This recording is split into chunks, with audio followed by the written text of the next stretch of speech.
Welcome. In this video I'm going to show you how we can switch profile tokens in League of Legends. First of all, you have to click on your summoner icon in the right upper corner and switch from icons to tokens.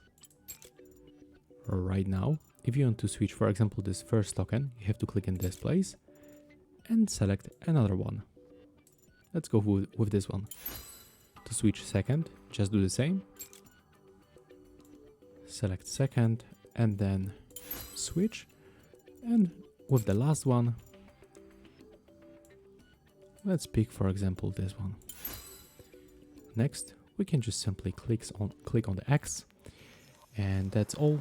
When you open your profile, as you can see, we successfully change our tokens on our profile. And that's all for this video. Hope you like it. Remember to leave a like, comment and subscribe to our channel.